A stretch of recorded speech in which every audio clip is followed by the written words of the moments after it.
চ' আমি এখন চিনেমা কৰি আছোঁ ৰৈ ৰৈ বিনালে নামটো 15 বছৰ আগতে ভবা এটা ষ্টৰী আৰু তেতিয়াই ৰাজেশ ভূঞাই কৈছিলে যে চিনেমাখন কিন্তু ডাইৰেকশ্যন মই কৰিম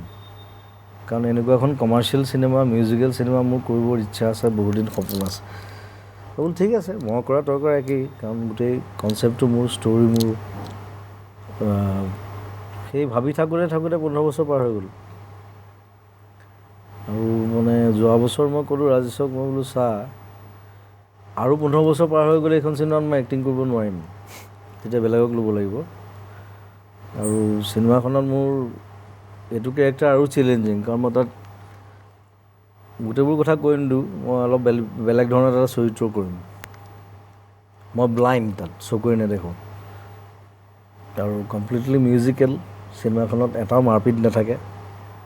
এটাও বেয়া শব্দ নাথাকে এটাও কাজিয়া পেচালৰ চিন নাই অকল মিউজিক ৰোমেন্স মৰম আৰু অকণমান হেৰি থাকিব আৰু নিজৰ ভিতৰত খিয়লা খিয়লি যিটো থাকে আমাৰ বন্ধু বান্ধৱৰ মাজত নিউ জেনেৰেশ্যনৰ চিনেমা তেনেকুৱা এখন চিনেমা কৰিব মন আছিলে কৰিম নামটো দিছোঁ ৰৈ ৰৈ বিনালে মোৰ এটা গান আছিলে ৰৈ ৰৈ বিনালে সেইটো মই লিখা মই কৰা এটা শ্ৰেষ্ঠ গান বুলি ভাবোঁ মই এতিয়াও খালি গানটো এটা কথা হৈছে এতিয়া চিনেমাখন কৰিলে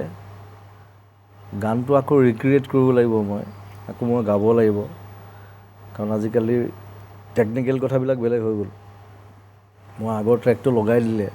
হলত শুনিবলৈ খুব বেয়া লাগিব কাৰণ আজিকালি আমি 5.1 কৰোঁ চিনেমা হলবিলাক ডলবি হৈ গ'ল গতিকে আকৌ ৰিক্ৰিয়েট কৰিবলৈ চেষ্টা এটা দিছোঁ কিন্তু সেই ইমান বছৰ আগতে কৰা গানটো শব্দ এলবামৰ গান আছিলে সেই চাউণ্ডবিলাক এতিয়া বিচাৰি পোৱা নাই কি চাউণ্ড ইউজ কৰিছিলোঁ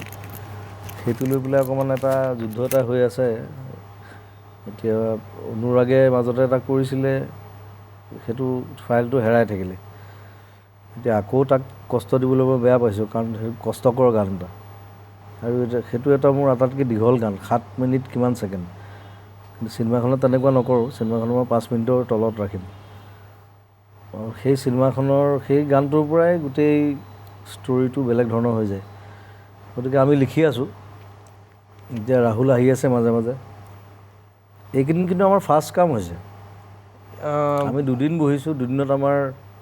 মোটামুটি আমাৰ যথেষ্ট কামেই ওলাইছে আমাৰ 30% মান কাম ওলাই গৈছে আৰু ইয়াৰ আগতে হৈছে নে নাই মই নাজানো কিন্তু মই জনাততো নাই হোৱা